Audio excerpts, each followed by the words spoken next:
فشار به کشاورزان به ویژه در بخش پخته‌کاری در ازبکستان همسایه هم دیده می شود. دهقانان در ولایت اندیجان شرق ازبکستان میگویند کارمندان مقامات محلی آنها را مجبور می کنند که زمین‌های خود را در اختیار حکومت واگذار کنند، ولی بعداً زمین‌ها را به سرمایه‌گذاران چینی اجاره می‌دهند. در این کشور یک نهاد تأسیس یافته است که به گرفتن زمین کشاورزان و به اجاره شرکت‌های چینی دادن آنها مشغول است. بخش ازبکی رادیو آزادی در این باره تحقیق انجام داده است که خلاصه آن را همکارم مومن احمدی پیشنهاد می‌کند. بله، ده‌ها کشاورز در ازبکستان به بخش ازبکی رادیو آزادی شکایت کردند که زمین‌های کشتی آنها را مجبوری می‌گیرند و به شرکت‌های چینی می‌دهند. مقامات ازبکستان تاکید می‌کنند که از کسی زمین را مجبوری برای دادن به چینی‌ها یا دیگر سرمایه‌گذاران نگرفتند، بلکه ساکنان قانوناً خودشان زمین را به حکومت باز پس می‌سپارند. از جمله دهقانان اندیجان که به پرورش پخته، سبزوات و میوه مشغولند گفتند که شبانه کارمندان حکومت محلی نزد آنها می‌آیند و با فشار و تهدید از آنها می‌خواهند برای دست کشیدن از استفاده منبع رزق و روزی خانواده‌شان به سندها امضا گذارند. ظاهرجان غفارov رهبر یک خواجگی دهقانی در ناحیه قرغان‌تپه وادی فرغانه از جمله آنهایی بوده است که به گفته خودش زمین را مجبوری از او گرفتند. او نقل کرده است که او را به حکومت ناحیه برده مجبور کردند که از زمینش دست کشد. این دهقان گفته است که مقامات گفتند او از استفاده آب قرضدار است و با این دلیل دیگر حق ندارد صاحب زمین باشد. ماه سپتامبر سال 2025 وقتی او به اداره حکومت محلی رفته است به او گفتند که زمین را غیرقانونی استفاده برده است و آن را گرفته به چینی‌ها اجاره دادند. غفارov گفت این حرف دروغ است و او تمام سند برای استفاده زمین را در دست دارد. از همکارم پرسیدم که آیا در این تحقیق اشاره شده است که چرا زمین به شرکت‌های چینی داده می شود؟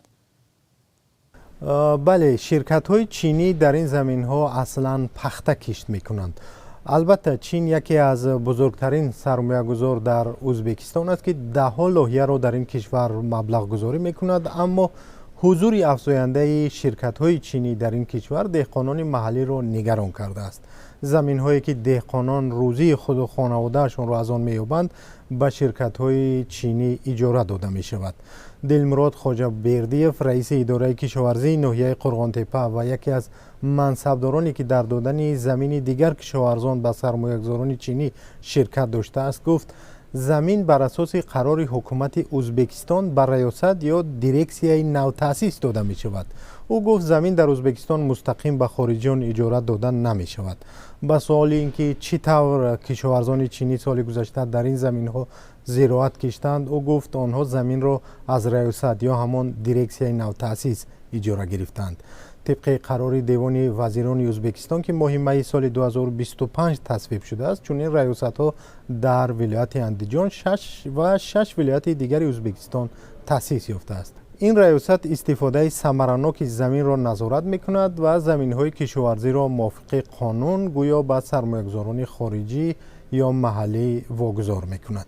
بیش از 20 دهقان تنها در یک ناحیه و تقریباً 50 نفر در سراسر ولایت اندیجان ازبکستان نیز دعوا دارند که با فشار حکومت پخته کشته زیان مالی دیدند و قرضدار شدند.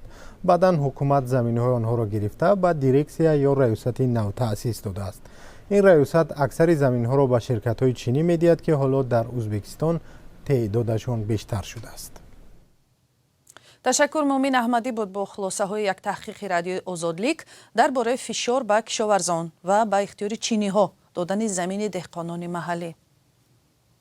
سلام، اگر خط و خبر می‌خواهید ما داریم. نوید بامدادی، سرخط خبرها، اخبار تاجیکستان و جهان، گزارش‌ها و تحلیل‌ها. چی می‌گذرد و چرا؟ دانستن فهمیدن است. زمینه یا اپ ما را بگیرید.